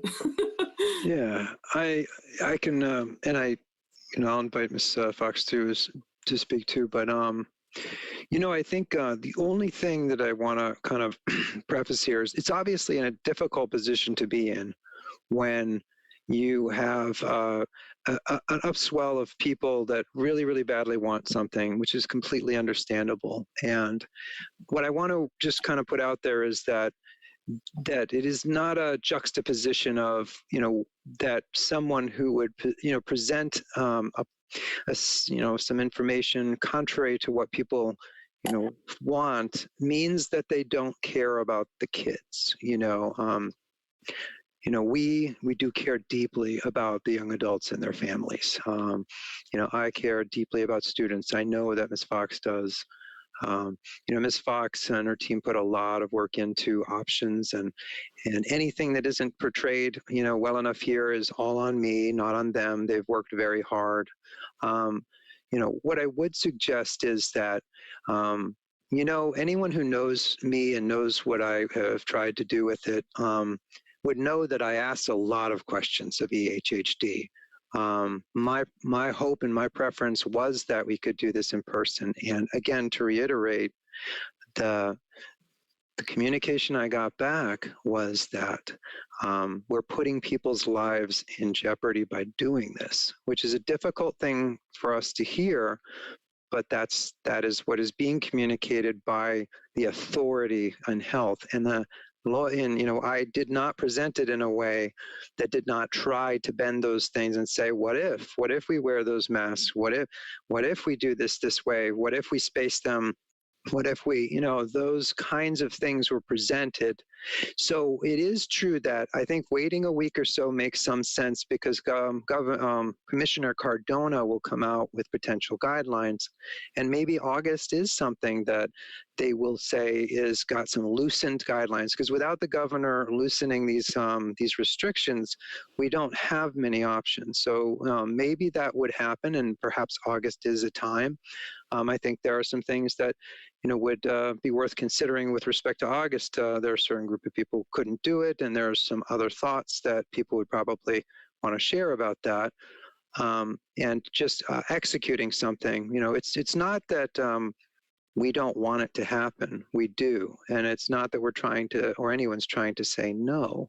It's more that we're in the unfortunate and horrible position of providing you information that that doesn't mesh with what your desires are. And that doesn't mean that we don't care, and it doesn't mean that we don't want you to have it.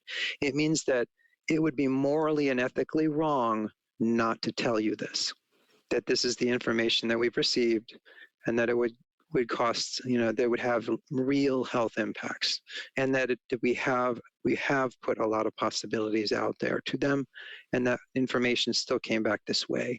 So maybe in a week or two, maybe Commissioner Cardona will come out with something different, and I'll hope and pray for that. But right now, this is the information that we've received, and it is not for not trying. We really, really did try to explore all the possibilities around this. Just little things like, the reason why people talked about those drive-in movie theaters during the summer, cars are in close proximity at a drive-in movie theater. And, the thing of testing people, I brought that up too. What if we did the temperature testing, and they said, well, for 500 people, you have a greater chance of even spreading it by doing that. So it's one of those tough things that, we really did try, and I know Ms. Fox really did try, and we are not at all in a place where we're saying we don't wish that the young adults would have this. That is not at all it. It's that we're in the place of saying, this is the information that we have gathered, and maybe I guess we'll all hope that maybe something different, miraculously comes from Commissioner Cardona. I certainly would hope that too, but this is what we have gathered, and it's not because we don't want the kids to have it. It's very difficult to sit here tonight and to say something to you like this. It's because I care about our young adults, and I know that Ms. Fox and others do too. Not because we do not, that we put this information out there and provided what we could gather about it. Dr. Willett, I just had a quick question when you're talking about Ms. Fox. If we were to put together a task force, because I definitely think that was one of the main items that I'm taking away from this meeting, is that by having a task force with the students and Ms. Fox, a couple of parents, having the admins, how would we go about forming that? Well, I think first of all, we'd obviously want to put it out there. We would definitely want admin and school staff that have had a lot of experience with graduations. Mr. Blaze has had a lot of experience. So I think I can create a group of people on the school side. You can put it out there, and we can see who's interested on the community side, and select a number that you think would be a fair number. I think maybe one or two of the guardians, a couple of the students, obviously, but you'd want to make sure that it was a group that was not too large, but was large enough that people would feel represented. So I think parent, guardian representation, student representation, and obviously school side representation. You are going to probably want legal advice and also information from EHHD, which I would like to be part of the committee too, and I can help run basis on that for the group. Okay. I do feel like that was something that kind of stuck with everyone tonight. Give me just a quick little thumbs up if that's something, creating a task force was something that you liked the idea of. Yeah, I see a lot. Okay, perfect. So I think we're all kind of on that page. So if we could kind of start figuring out for whatever legal advice that we would need for the creation of a task force, and if we can start going through that. I know, like you said, there's going to be some other information coming out May 20th. I mean, I'm not sure how fast we can get this task force going, but I believe that if we can have that, and we can have a group of dedicated individuals to go through and listen and really digest the information coming out, I feel we can have a pretty good representation of where everyone's heads are at. So that would definitely be one of those that I want to make sure we have. I can check. What I can do is run the bases on that, talk to the legal, and get a recommendation for what the task force could look like. I can put that in front of the board. I think you can add maybe an agenda item if you wanted to at one of the future meetings, one of the close meetings that are coming up. And you can go ahead with that if you wanted to. But I can provide the recommendation after talking to our legal resources about that. Okay. Just writing that down. No, that'd be perfect. Because that was one of the takeaways from today. Did any other board members have anything to say? Oh, Karen's hand is up. Let's go to Karen. Thanks, Ashley. I just had a quick question, Dr. Willett. The options that you put up tonight, is that going to be available for folks that couldn't get on tonight? Yeah, I'll post it up tonight. I know everything is up for changing and maneuvering, but just. Yep, I'll put it up on, I'll put it in the daily update that goes out, and put it on the site too, directing people not only to the site where it'll exist, but also I'll highlight it on the daily update so people have it there too. Okay, great. And Thank I you. can, and then I can also put out something in the subsequent days asking for those who are interested in serving, and we can pull that together once we get advice legal about that. Great, thank you. Perfect, thank you. Does any other board members have anything to say? Could just raise your hand. Okay, are we good, Dr. Willett? Yep, sure. Yeah, unless Ms. Fox, did you have anything? I didn't want you to feel.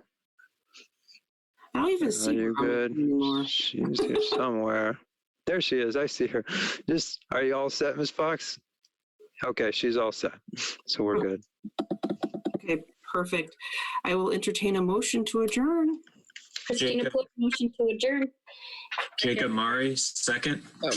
Okay, discussion. All those in favor say aye. Jacob. Aye. Christina. Aye. Dana. Aye. Tony. Aye. Griffin. Aye. Rini. Aye. And Karen. Aye. And where's Kate? Kate should be here somewhere. I say aye. The motion passes. We are adjourned. Thank you everyone for everything tonight. This is great. Thank you.